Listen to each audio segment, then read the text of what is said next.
Halo, halo, apa kabar Anda semua? Semoga selalu dalam keadaan sehat walafiat, tetap semangat kembali berjumpa dengan saya, Arif dan Bung Rocky Gerung.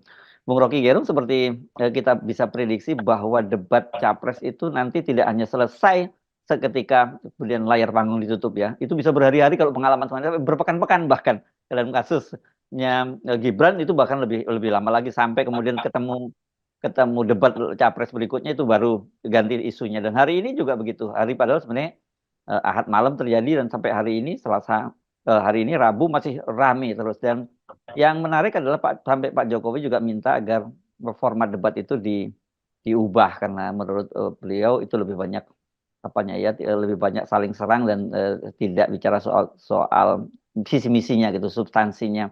Tapi ya ini yang menarik. Kemarin kita mudah membayangkan begitu Pak Jokowi minta pasti akan langsung diubah oleh KPU. Ternyata KPU menolak permintaan Pak Jokowi dan menyatakan tinggal 2 kali lagi dan formatnya akan tetap seperti sebelumnya. Kelihatannya Pak Jokowi masuk di dalam jebakan yang dalam ekonomi disebut Hmm. eh, apa hukumnya itu. Jadi kalau sawah dikerjain oleh 2 orang tidak Hmm.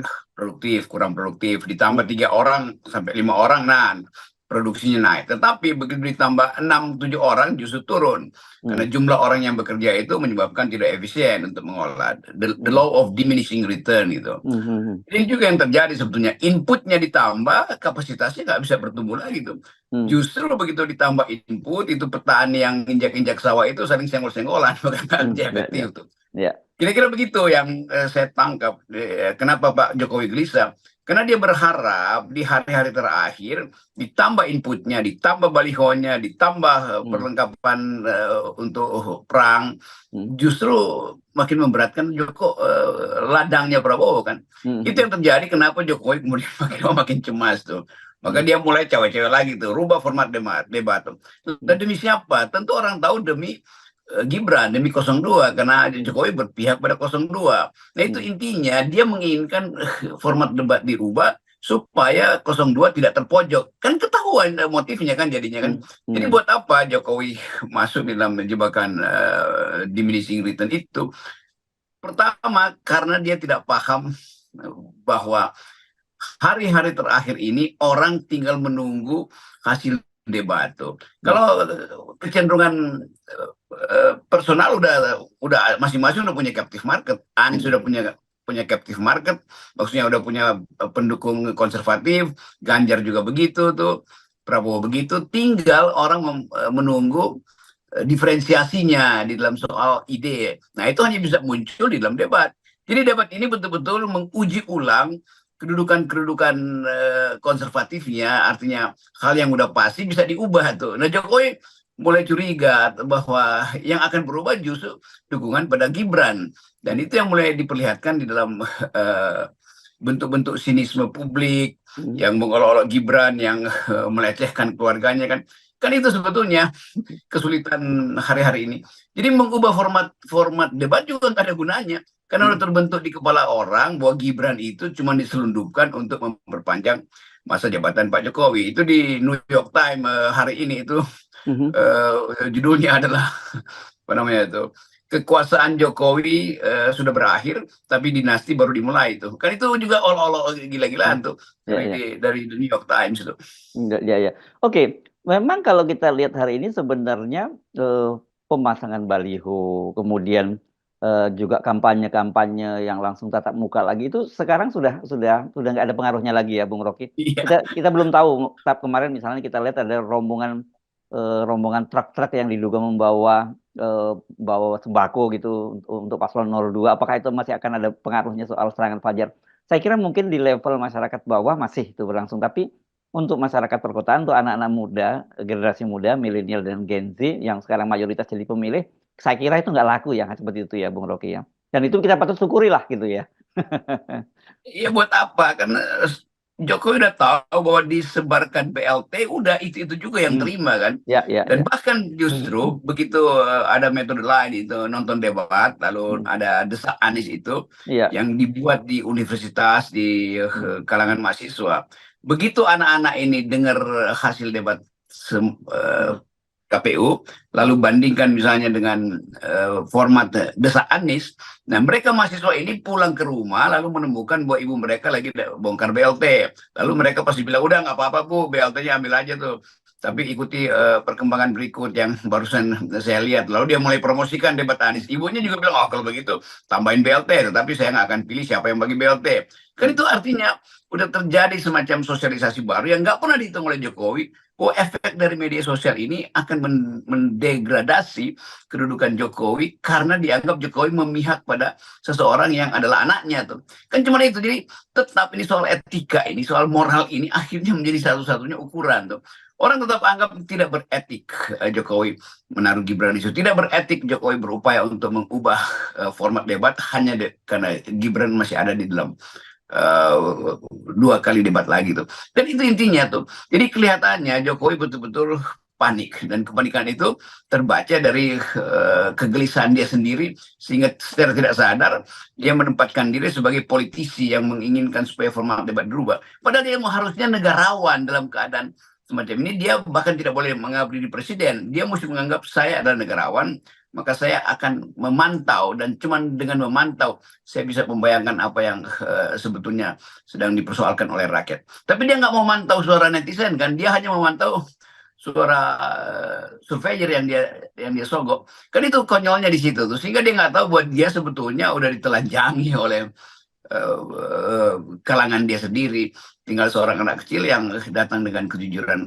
Raja, Anda sebetulnya tidak lagi berbusana. Iya, iya. Ini sebenarnya kalau kita lihat ya, Bung Rocky, eh, ini merupakan kegagalan dari para tokoh-tokoh senior ini, para elit politik kita, terutama yang masih mendukung rezim pemerintah, memahami ada perubahan sosiologis gitu ya, Bung Rocky ya. Ini buku Ya. textbooknya itu textbook lama gitu. Sementara situasi lapangannya itu udah berubah sekali. Jadi saya kira ketika kalau mereka tidak menyadari ya mereka akan digilas oleh perubahan itu sendiri. Gitu. Nah, itu yang sedang terjadi itu. Hmm. Digilas oleh perubahan karena nggak pernah sadar tuh. Dan selalu dikeluhkan. Padahal semua tahu, termasuk Pak Jokowi, tim Pak Jokowi, ini milenial, ini adalah potensial untuk digarap. Mhm. Dia nggak pernah paham bahwa milenial itu adalah orang yang dengan mudah untuk memilih isu, dan dengan mudah juga berpindah isu kan. Jadi dia nggak dirawat. Dan memang nggak bisa dirawat.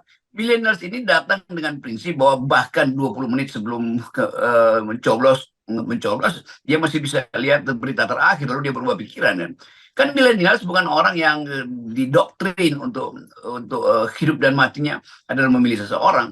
Bagi mereka pragmatisme itu lebih jauh, lebih lebih menguntungkan daripada feodalisme, daripada bersikap dinastikal.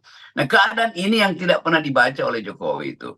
Justru kita yang mengamati dari awal menganggap bahwa ini undecided akan naik terus. Dulu saya bilang undecided 17, 18, 20.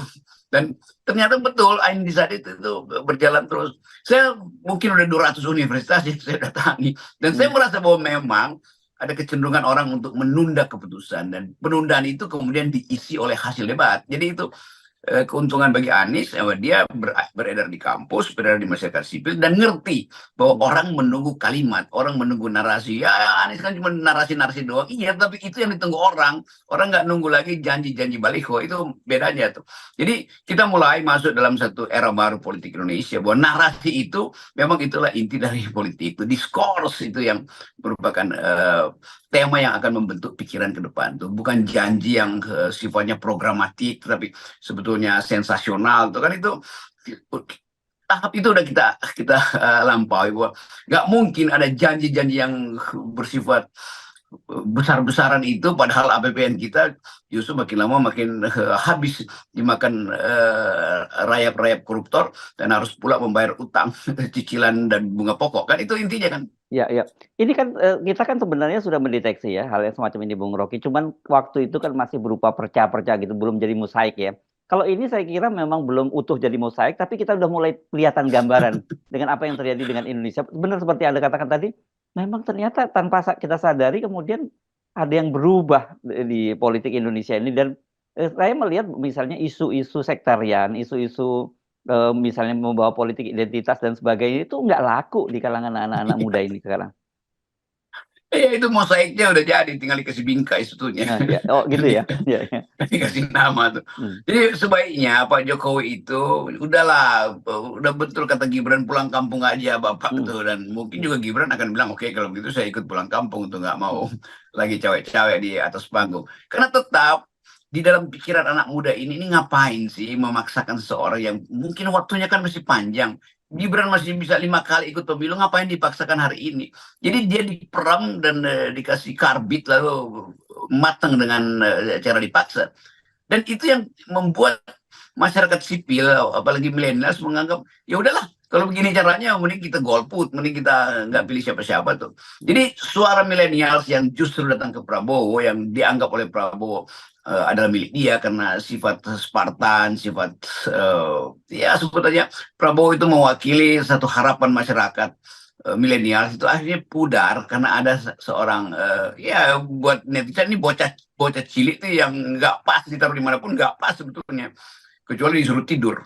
Ya, ya. Ini kan Gibran dan Kaisang. Saya nggak tahu Gibran ini mungkin masuk milenial, sementara kalau Kaisang ini kan dia masuk generasi Gen Z saya kira ya, kalau usianya, atau dia juga Gen Z saya kira dia ya. Tapi kenapa dua orang anak ini tidak memahami apa cara berpikir dari orang-orang yang peer grupnya dia begitu ya? Karena memang saya kira apa yang dilakukan oleh Gibran dan Kaisang ini nggak banget gitu kalau buat anak-anak muda sekarang. Iya itu, iya nggak banget tuh dia ini ngapain tiba-tiba Hmm. udah ada di posisi ketua tuh, buat apa tuh, keceriaan nggak dia peroleh dari situ kok. Tetapi orang kemudian berpikir sebetulnya Gibran dan Kaisang juga nggak happy, tapi Hmm. dipaksa oleh bapaknya kan. Kan itu Hmm. akhirnya yang terjadi kan. Dan itu yang saya sebutkan bahwa Jokowi tidak melanggar konstitusi, dia melanggar undang-undang perlindungan anak kan. Sebetulnya itu begitu. Karena karena memaksakan anak untuk bekerja di wilayah orang dewasa kan. Jadi walaupun mungkin usianya udah jauh di atas Gen Z, tetapi orang tetap melihat ini figurisasi. Apalagi kalau Gibran disandingkan dengan Prabowo dengan jarak usia yang jauh, pasti maksudnya untuk mengambil porsi milenial dengan kehadiran Gibran di baliho. Tapi itu sangat tidak efektif karena dunia hari ini menginginkan ada ide gitu. Hmm. Yang dipaksakan pada Gibran adalah punya ide tapi dengan cara menghafal tuh. Kan tertangkap bahwa sesuatu yang diucapkan tidak lentur, selalu berupaya untuk mengingat ini yang dibicarakan tadi malam, ini yang si coach B bilang ke dia tuh, lalu dia simpan di kepala. Nah keluarnya itu akhirnya terasa tertekan tuh.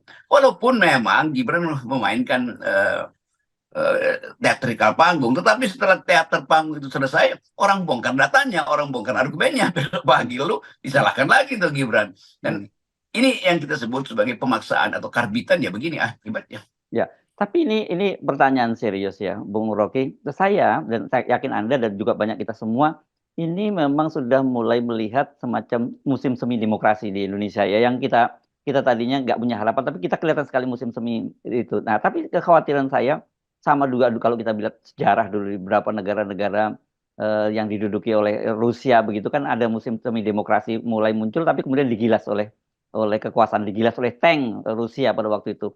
Nah, kan ada kecenderungan Pak Jokowi juga yang digambarkan oleh banyak pengamat sebagai sekarang ini sebagai seorang tiran baru gitu. Apakah juga kita nanti harapan musim semi itu juga bisa berantakan gitu?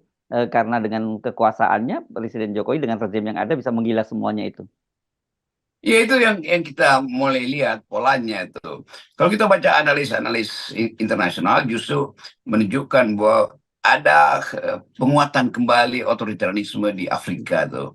Ada penguatan kembali politik intoleran di Eropa tuh sih. Ada Ya, kekuatan-kekuatan fasis kanan itu ya, muncul ya, lagi. ya, ya. Dan kita mencoba membaca Indonesia sedang diujikan pada soal itu kan.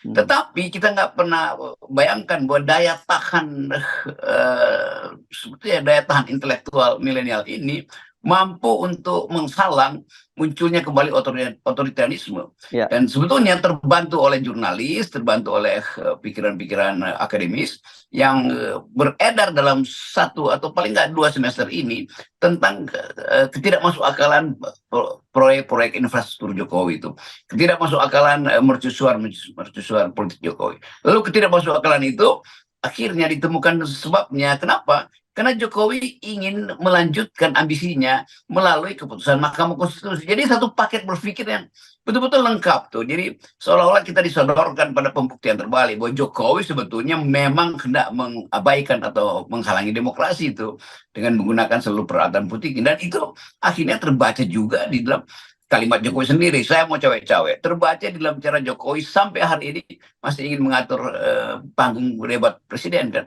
Jadi inline di dalam pikiran generasi baru ini bahwa Jokowi itu memang punya authoritarian personality itu. Lalu mereka mulai bandingkan dengan apa yang terjadi dalam sejarah tokoh-tokoh despot di Asia terutama. Ada Marcos, ada Park Chung Hee di Korea Selatan, ada macam-macam. Dan itu kemudian jadi pembicaraan. Karena itu saya selalu merasa bahwa ini anak-anak ini akhirnya membaca sejarah sendiri kan. Karena dikasih satu nama mereka mulai cari itu. Berapa hari lalu di pesawat ada anak datang ke saya tuh, Pak mau belajar tentang apa yang Pak Rocky sebutin Hannah Arendt, totalitarianisme. Jadi terbuka pikiran mereka tuh. Nah ini yang tidak pernah dipikirkan oleh timnya Jokowi, bahwa anak-anak ini justru akan jadi penguji politik Jokowi. Bukan lagi oposisi yang menguji, tapi anak-anak nih dengan belajar sendiri.